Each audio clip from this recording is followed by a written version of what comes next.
and you know, coming across a lot of people, and you know, in the job that I have right now, a lot of people don't understand when you're looking for a job, some things need to change.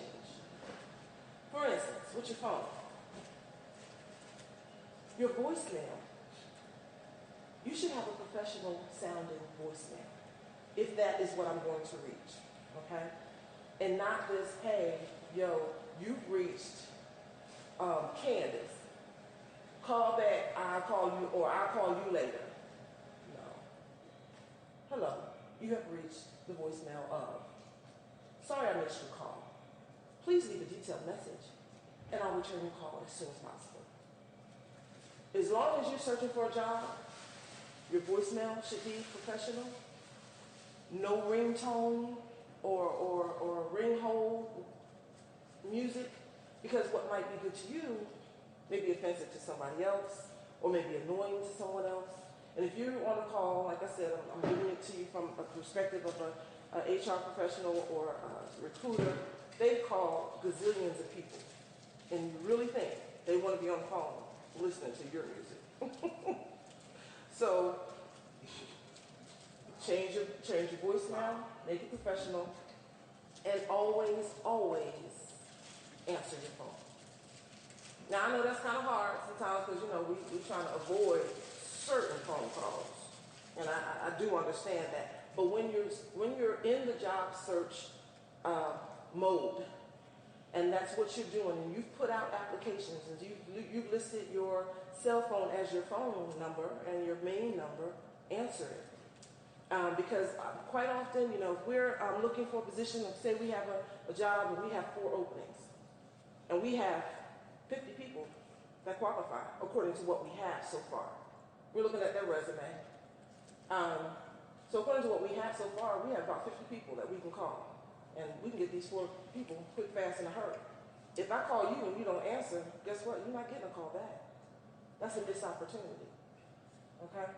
So when you're in the job search mode, answer every phone call. You know, and always answer not yeah, not hey, but hello. This is so and so. Hello, this is Kimberly. How can I help you? That's how I answer my phone, even when I'm not in job search mode, because of the type of work I do. If I don't know the phone number, especially if I don't know the phone number, I'm answering the phone just like that, always, because you never know who's calling you. So with phone etiquette, again, your ringtone, answer every phone call, and when you're making a follow-up phone call, okay, so they got your voicemail, and you answer, you listen to the voicemail and you want to call them back, don't say, this is Kimberly Woods, I received, someone called me from this number. They called you, they left a message, they told you what it was about. So when you call them back, again, we've called gazillions of people. You leaving me your number and your name doesn't help. Give me a little more information, because guess what? If I do have an opportunity for you and can call you back, I want to know why I called you, so I don't have to go searching. Oh, let me see what did they apply for? Because you know, a lot of times you're trying to fill multiple positions, multiple different types of positions.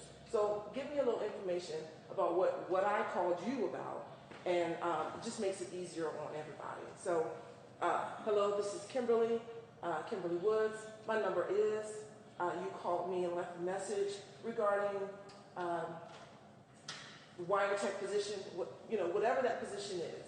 You give all that information, because it's just helpful, so that that recruiter or that HR professional does not have to go again searching through a zillion resumes to look for your information. Also, when you're on the phone, so they called you, you answered, you're talking to them on the phone. These days, your first interview is that first time they talk to you. There's a lot of, because there's a lot of virtual jobs, a lot of things that people do from home, or they have companies who do hiring and staffing for them. So many times, like especially in my case particularly, I never see the applicant.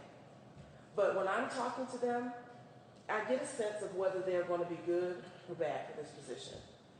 Although I don't make the final decision, a lot of times those managers will call us and say, "What do you think about so and so? How was your correspondence with them? Did they follow your examples? Did they follow your instructions, rather?" They ask for our opinion. So we may not have direct, me in my position, doesn't have a direct determination on whether you get that job or not, but my opinion does matter to some of those managers. So it's important that when you're on the phone that you speak to that person as if they are the one that's going to say yes or no to you for that job. You want to give the best impression at all times. Now, don't go overboard, because we hear that a lot too. "Oh, yes, ma'am. Yes, yes, yes. Oh, I'm willing to do all that. Oh, yeah. I can work overtime. I can work anytime you want me to. I can be there. What time you want me to? You want me to start tomorrow?" Okay.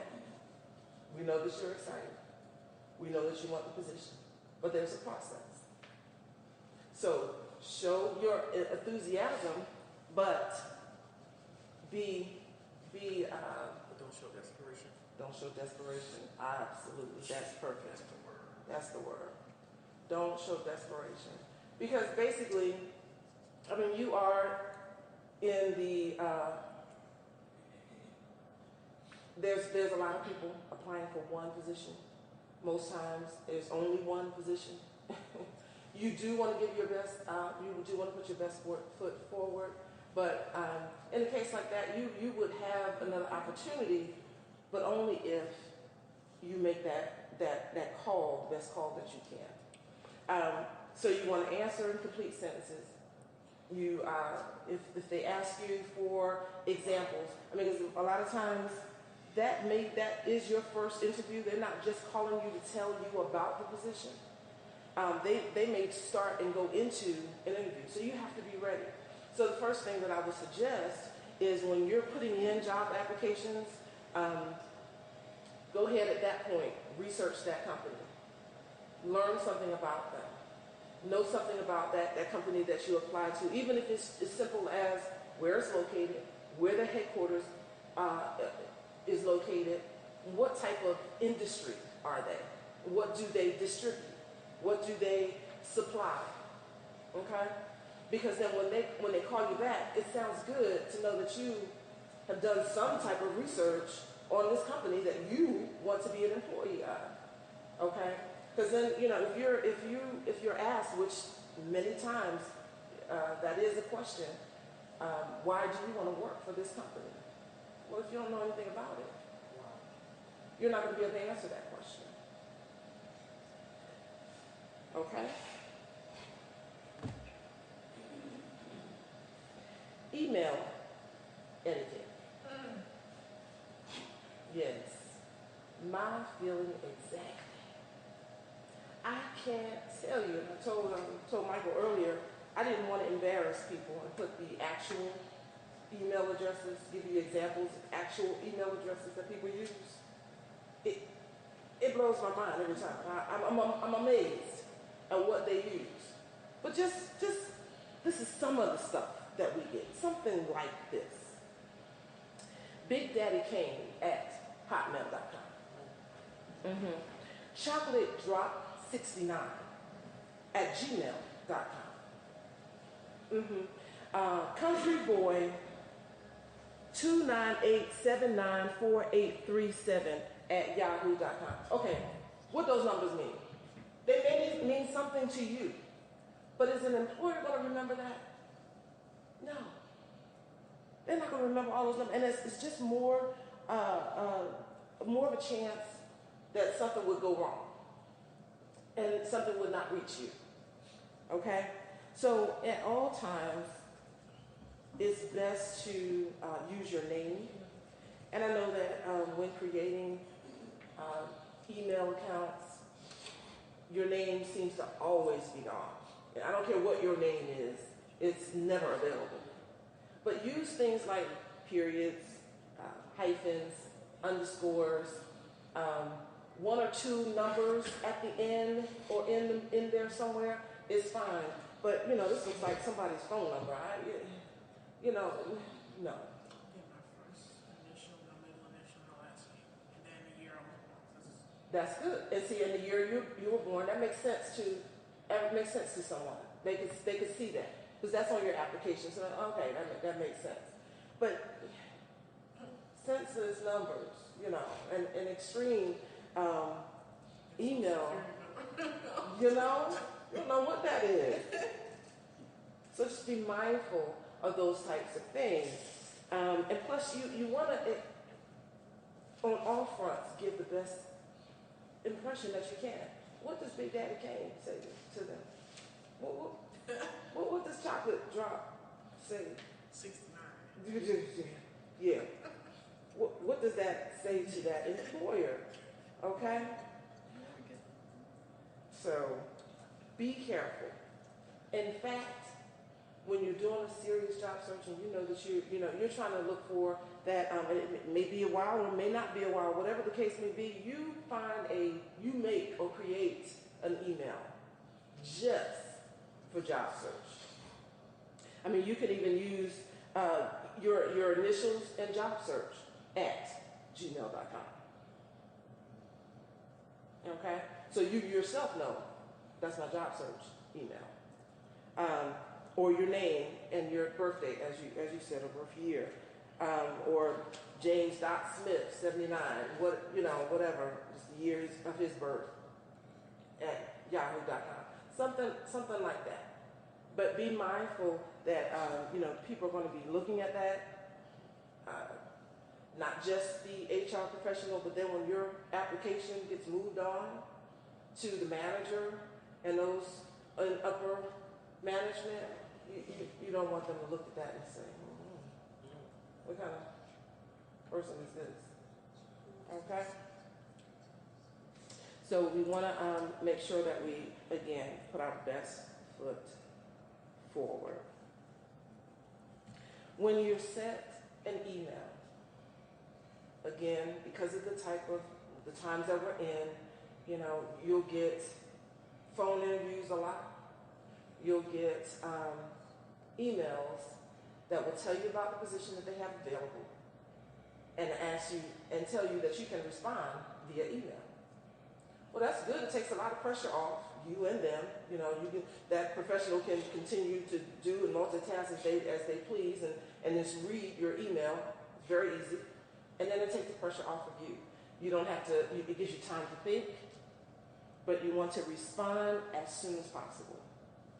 Because again, there are many people looking for jobs. You don't want days to go by while you think about whether you want to reply to that email or not. Okay? It may not be the job that you want. It may not be what you're looking for. But return the email, because what that does is, whether your response is going to be, thank you for reaching out to me, thank you for providing me this opportunity. However, I don't think that I'm a good match for this position, but please keep me in mind if you come across any blase, whatever it is that you're interested in. Okay? Because then what that does is that tells that recruiter, oh, okay. They responded in a timely manner. They responded professionally. They didn't waste my time or theirs by taking a job and setting up an interview and knowing that it's not anything they're interested in. Okay? Because people do that, they think, oh, I just want to get my foot in the door. I just want to get there and then I talk to them about everything else. No. The agenda on that interview day is that position that they're hiring for, that they're interviewing for. Don't go there with the state of mind that, I'm going to change their mind. I'm going to see what else they got going on at the job. That's a big company. I'm sure they got something else that was, okay, you work that out all before the interview. Because when you get there, that manager, they may not even be aware of what else is being offered in their company. This is their area. This is what I'm hiring for. Okay? Mm-hmm.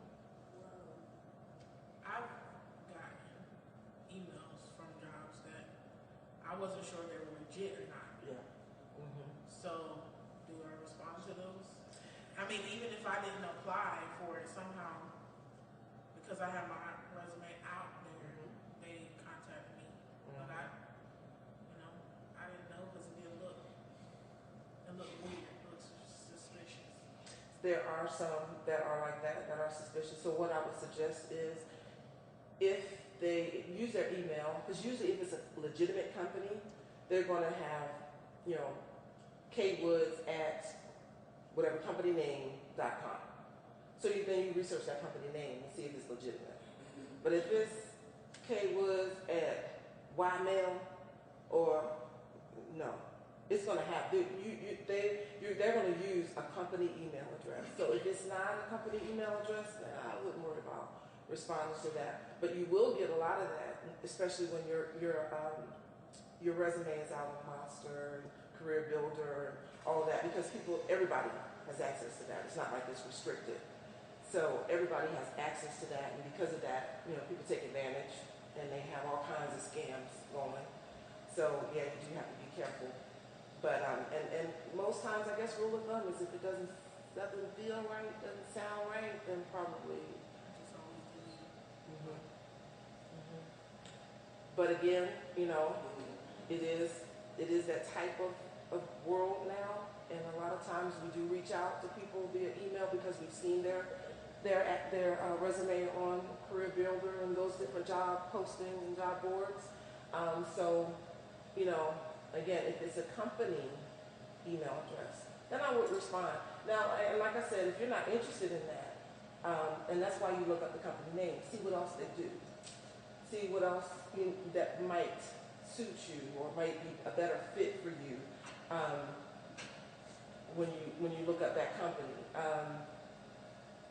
So then you can respond to them and say, you know, I don't think that this particular position is right for me, but certainly if in the future there is something in customer service or sales or whatever it is that you're interested in, please keep me in mind. And one thing that I'm hearing through all what you're saying, and I think it's a misconception. People think that, you know, jobs are just going to drop in their lap, or like in times past, there were times when you could walk into a company, get hired on the spot. We're in a different world, we're in a different environment, and the person that's looking for a job really need to spend significant time. It's all job, searching for a job almost becomes a job because you have to do your homework up front and make sure that you are presenting yourself in the best possible way. That is good. Yes, absolutely. It does. It does become a job because you do have to put, because how else are you going to put yourself in front of the hundreds of other people that are applying? Right. So you do your best with your research, looking up the company, see who the head of the companies are, where they're located. When you get an interview, certainly know who you're seeing, know who you're being interviewed by, see who they are in the company. Most times, well, in some places you can find they'll have a little bio of their manager. So learn a little bit about them, where they're from. Another thing that's important, and I was going to talk about it a little later, but I just wanted to say this: when you're doing interviews, you want to be your best, but you also want to be yourself. Because just like in any relationship, because you know you're starting a work relationship, but in any relationship, you want to be yourself because you don't want to come, you know, three months down the line, and it's this whole other person. It's like, well, you didn't act like that when I first met you. You don't like that in a relationship. Well, it doesn't work in a job relationship either, because then they start to wonder, okay, you're not the way you were, or the way you presented yourself in your interview. Okay. And that now becomes an integrity issue. Like, okay, can I trust this person to be true? Absolutely. This is like lying on your resume. And that was the other thing. Do not embellish on your resume. it's just too easy for us to verify what you say. Look, if you went to college and you went 2 years, but you didn't get a degree, don't put you got an associate's degree. No, you went 2 years, but you didn't really finish. You didn't get that degree. Don't say that. And I was told that if you went to college and you didn't finish, not to even put on your resume to begin with, because they feel like, okay, you haven't finished, you're not finishing stuff. Like, why didn't you finish? You know. So. Yeah, there's two ways to look at that though. Right. Because see, I would say that's a person that wants to, and I guess maybe because of my experience, that's a person that is trying to better themselves, and they went that extra mile to do so. You don't know what a person's situation is, why they didn't complete, why they didn't finish, but I see it as a good thing because you decided to do something further. You decided to further yourself. So I see it as a good thing, but I understand what you're saying. Some people see that as, oh, they don't finish nothing. They start here, they started there, they started this one, they started that one. Well, see, now that, where would you look at that at? Or it's more in the job history. So if I see that you've had 10 jobs in 2 years, I'm going to start wondering, well, because after a while, it's not them. Everybody else. You. Right. Right? So those are the type of things that we look at. I mean, trying to better yourself, that's a good thing. Right. That's a good thing. Or if you have several different colleges down there, and it's like a 10-year time span. But I mean, I don't know. I just took it off of mine completely because when I was told that, I was like, okay. I didn't Some consider that. applications have, some say some college. Yes. So I have some college. Right.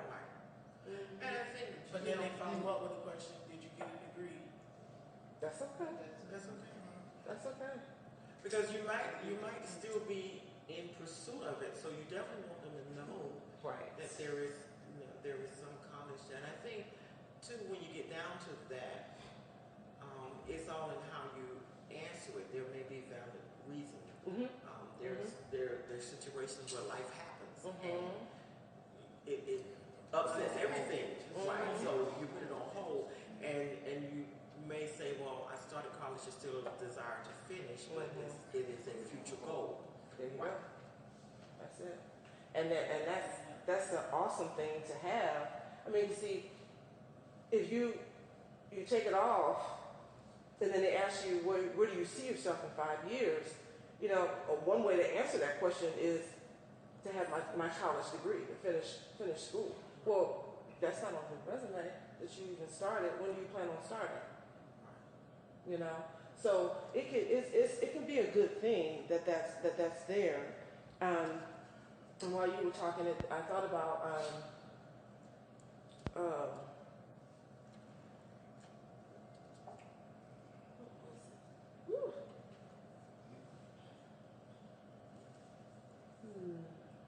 But when you're searching for jobs and you're going on interviews, that resume is a snapshot of who you are, and so you don't want any gaps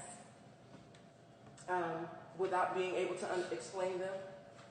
Now you may say, your explanation could be anything. You've taken time off to do study, or you've taken time off to raise your children, or you've taken time off. There may be reasons why you have a gap, but when there's continuous, and every time there's a job, you quit, or you're out for a couple of years, then you start again. We just wonder about your dependability, and are you dependable? Are you loyal to anything? So that resume is very important. It's a snapshot of who you are. Like with, for instance, with me, I worked over 20 years with First Data, and then I lost that job, and I had a gap of really about 4 years before I had the consistent. I had little short-term stints in between that, but 4 years before I really got back into a real job where I have. But again, I'm now 3 years into that job. So, and one of the things with me, I had a real high, I guess, high job of upper management and making a lot of money. But when I got out of that, I wanted to shift and change and not go back into management, not into that type of. So that was that's what I said. I'm trying to do something different, but most people, when they looked at what I did before, they didn't believe that, yes, she really would be willing to work on this job making this amount of money. But so I have that longevity there. I have the gaps where I had a couple of small jobs, and now I'm back, again, with that consistent workflow, making, there's a big gap between what I made there and what I'm making here. But again, I'm back to that same consistency of being able to hold a job. So I can talk to that the transition from going from here to here, and this is what I wanted. I didn't want the pressure and everything that went along with having this job on this level. And that's all you do. And that's when we say be yourself, and I know that it's kind of a nerve-wracking kind of thing. Going to someone, interviewing, it's all, a bit much at times. Yeah. But the more you explain and just talk about, like you said, okay, yes, that's what I did, but you know what? I'm not even desiring to go back into that. That's not what, because that's what they want to hear. Because when you're a scary person. Right. Exactly. For a person that's hiring for maybe a little above entry level or even an entry level position, and we get a resume like yours, we're looking like, okay, this is a pass through. Right. And we don't want to have to. We don't want to have to go through the looking process again. Right. So we look at that and we're like, And that's what I dealt with, and it was it was discouraging and disheartening, because you would get to the interview, you would have the interview, and it would be a good interview. You felt good about the interview. You walk away feeling good, only to get no, and it made me, question me. It questioned my. But I understood, because I was on the other side at one point in the hiring stage, and I know how the mindset is when I remember when I think it was Eastern Airlines in Florida, Miami, went away, and all these people, high-level, high-paying job people, they were trying to get jobs. At the time, I was working for American Express. And so I know we had these people, these wonderful resumes, making a lot of money, and a lot of times we did skip over them because we thought just that it is a path.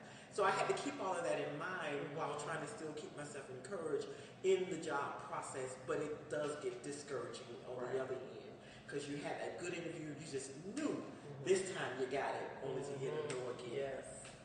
And you think, well, I'm qualified, but the thing is, you're overqualified. So, but talking to that interviewer, talking to them, and letting them know, listen, I know what my resume looks like. I know what possibly you may be thinking that just be honest. I mean, just say it. Possibly you may be thinking this is just my little pass through, but I want to reassure you that such and such. Yes. So should you even apply for a job that you overqualified? Yes. Most definitely. Most definitely. And again, especially like with me, I was trying to, I think the term is re-career. I was trying, I'm in a field now totally different and opposite from what I was doing. Knew nothing about it when I got into it. And that's what I wanted. I wanted something totally different, but it's not always easy to make that transition. Because all of my experience was over here. But you know what? See, and that's what talking to your interviewer does for you, because if I'm interviewing you, first of all, if we get to that point, because I'm looking at your resume, so you get to that point, and we decide, okay, let's